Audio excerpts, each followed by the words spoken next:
Bonjour, aujourd'hui c'est le 29 décembre. Bienvenue à notre méditation sur la grâce. Nous allons commencer aujourd'hui un nouveau chapitre de notre méditation. Nous allons donc méditer dans le chapitre 3 d'Éphésiens. Nous avons donc parlé du projet éternel de Dieu dans le chapitre 1 et comment Dieu l'a mis en place dans le présent et tout en nous racontant ce que nous attendons dans notre futur, dans notre avenir. Ensuite, il a parlé de notre situation sans Christ, la situation des individus sans Christ et ensuite la situation des peuples sans Christ en rapport avec les promesses que Dieu avait faites aux patriarches et aux prophètes de l'Ancien Testament. Finalement, il nous a parlé de comment, dans sa grâce, Dieu nous a sauvés et comment, dans sa grâce, il a d'ailleurs créé une nouvelle humanité en Christ Jésus. Le salut et la nouvelle humanité, tous les deux, sont en Christ Jésus. Ici, dans le chapitre 3, Paul va prier à nouveau pour l'Église et au même temps, il va introduire son sujet préféré dans cet épître et dans l'épître aux Colossiens, le mystère. Il y en a deux dans ces deux épîtres, un ici et un autre dans Colossiens. Peut-être un jour nous allons méditer dans cet épître aux Colossiens. Et ici, bien sûr, nous allons trouver le mot grâce aussi.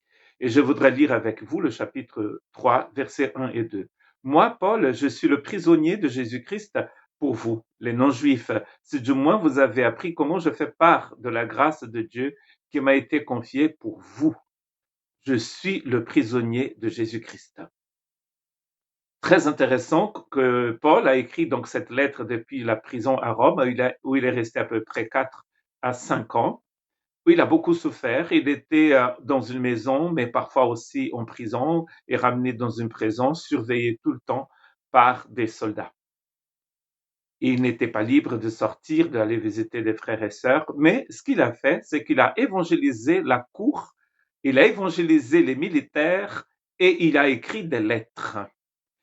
Très intéressant de voir qu'il se considère prisonnier de Christ et prisonnier pour eux. Et d'ailleurs, dans le verset 2, si du moins vous avez appris comment je fais part de la grâce de Dieu qui m'a été confiée pour vous. Comment est-ce que Paul est devenu donc prisonnier? Comment il est arrivé à Rome? Et vous pouvez lire cela dans Actes chapitre 21, chapitre 22, même 23. Et c'est une longue histoire qui a pris longtemps, même quelques années, où il était trimballé d'un endroit à l'autre en Palestine, jusqu'au jour où il était embarqué pour Rome. Et cette histoire nous est racontée par Luc dans les Actes des Apôtres. Et c'est une histoire impressionnante, parce que là encore, Dieu va utiliser toutes les difficultés de la vie pour partager son évangile dans certains endroits, y compris à Malte, où ils vont échouer. Ce que je voulais voir avec vous ce matin, c'est que Dieu utilise les circonstances de la vie et même c'est des circonstances très difficiles, comme cette histoire avec Paul. Et d'ailleurs, il a été arrêté au temple de Jérusalem parce que certains pensaient qu'il avait introduit dans les lieux réservés que aux hommes juifs, un Éphésien qui était en visite à Jérusalem avec Paul à la fin d'un voyage missionnaire.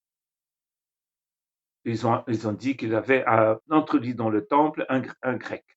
Et une histoire tout à fait banale pour nous, d'ailleurs très très très banale, elle est devenue un cauchemar pour Paul.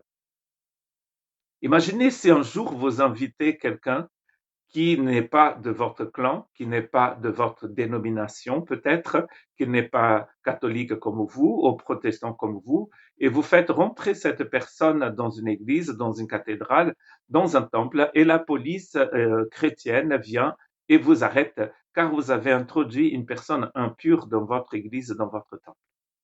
C'est un peu ce que s'est passé à ce jour-là à Jérusalem. Et d'ailleurs, Paul n'avait même pas introduit cette personne dans le lieu réservé aux Juifs.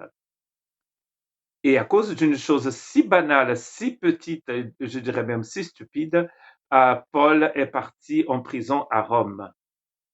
Mais ce qui est intéressant dans ce premier verset, c'est qu'il ne dit pas je suis prisonnier des Juifs, je suis prisonnier des Romains, mais je suis prisonnier de Jésus-Christ. Si du moins vous avez compris, vous avez appris ce que la grâce de Dieu m'a confié. Ce voyage à Rome pour rester en prison, c'est l'œuvre de la grâce de Dieu, selon Paul.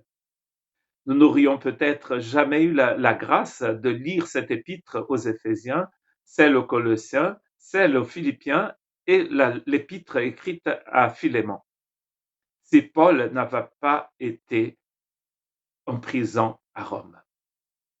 Vous voyez? Paul ne pense pas que c'est une erreur. Paul ne pense pas que c'est une injustice, même si c'en est une. C'est une grande injustice d'envoyer quelqu'un en prison, tout simplement parce qu'il a introduit quelqu'un, parce qu'on pense qu'il a introduit quelqu'un dans un temple réservé à des hommes juifs.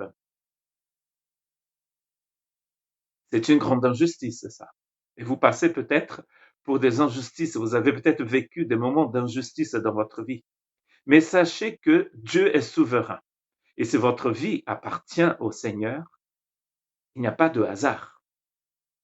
Même ces souffrances, même cette prison injuste, Paul, il croit toujours qu'il est prisonnier de Jésus et pas des Romains, ni des Juifs, ni de aucun homme.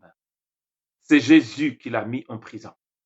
Et le Jésus qui met Paul en prison, remplit Paul de sa grâce aussi, de la force dont il a besoin pour continuer à être Paul. Paul est Paul en prison, et Paul dans une synagogue à prêcher l'évangile, sur les routes de l'Empire romain à prêcher l'évangile. C'est le même Paul, rempli de vie éternelle, rempli du Seigneur. Dieu vous bénisse.